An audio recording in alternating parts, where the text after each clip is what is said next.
Anthony Richardson is severely overrated and will not be successful in the NFL, especially with the Indianapolis Colts. If you love content like this, don't forget to like this video and subscribe to the TWSN YouTube channel for more content like this. Now let's get into it. Now, Colts fans, don't get me wrong. You have all the reason to be hyped about Anthony Richardson. This is the future quarterback for you, and it is the best future you've had since 2012 when Andrew Luck was drafted first overall. However, it's still the wrong choice. When the Colts selected Anthony Richardson 4th overall in this year's draft, I was left scratching my head in confusion, not because they took the person they wanted, but because I think there were other options that were better, especially someone defensively, which they really need, and someone on the offensive line like Paris Johnson, who was still there at 4. Because after Bryce Young was taken first overall by the Carolina Panthers and C.J. Stroud taken by the Colts division rival Houston Texans, this quarterback class fell drastically off. And if anyone like Levis and Richardson were taken in the first round, I thought it was a huge mistake. And sure enough, there the Colts were, taking Richardson at 4, especially because this new upcoming class next year with the likes of Drake May and the Heisman winner from USC, Caleb Williams, coming in, they are far better, and the class overall is more superior than this past class. And I think the Colts would have been better off just waiting to select one of those, because I think they would have been in the position to take one of them. There are 3 overall reasons why I believe Anthony Richardson is overrated. So let's start with the first one, which is inexperience and mistakes from game film. Richardson only played 24 games at Florida, 1 full season as a starter where he went 6-7, including losing their last 3 straight. Richardson threw 24 touchdowns and 15 interceptions, and I mean, I kid you not when I say some of those interceptions were hard to watch.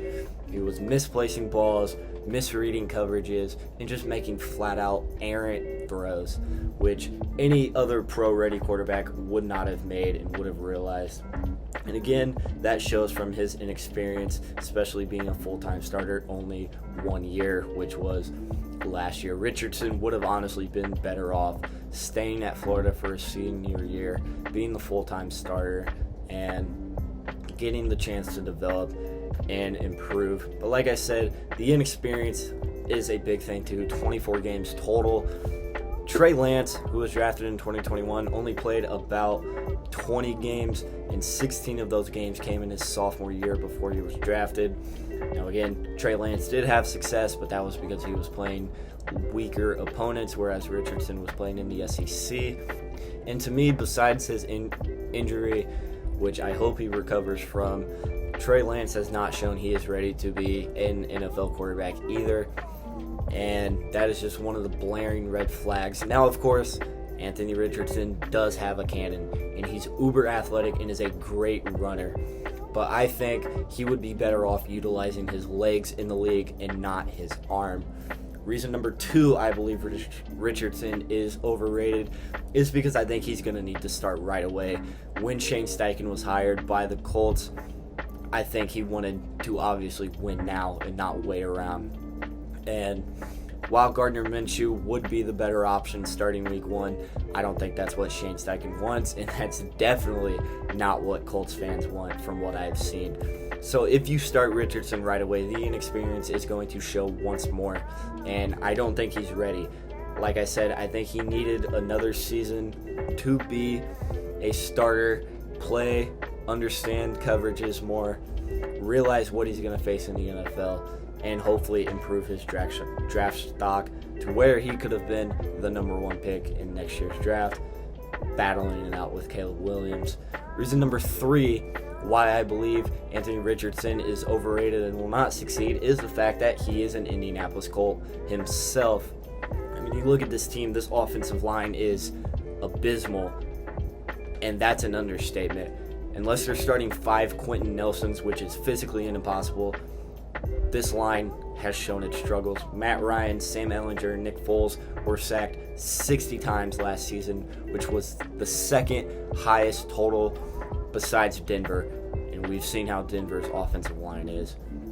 This team is not built to be winners, especially on the offensive side.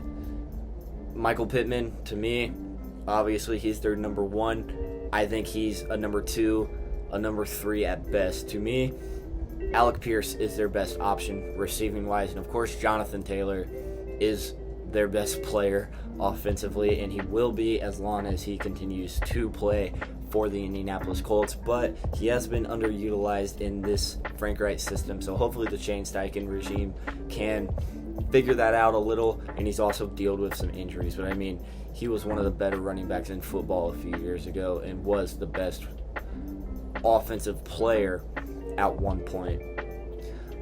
Defensively, I mean, this team's not going to win games defensively. They're going to give up a lot of points. I really haven't seen any improvements that would say to me that the Colts got better. They've made some, average moves to kind of replace what they've lost, but this team, to me, is not built to be winners. So it's going to be on whoever the quarterback is to go out and put numbers up and start, and to me, Anthony Richardson is not that.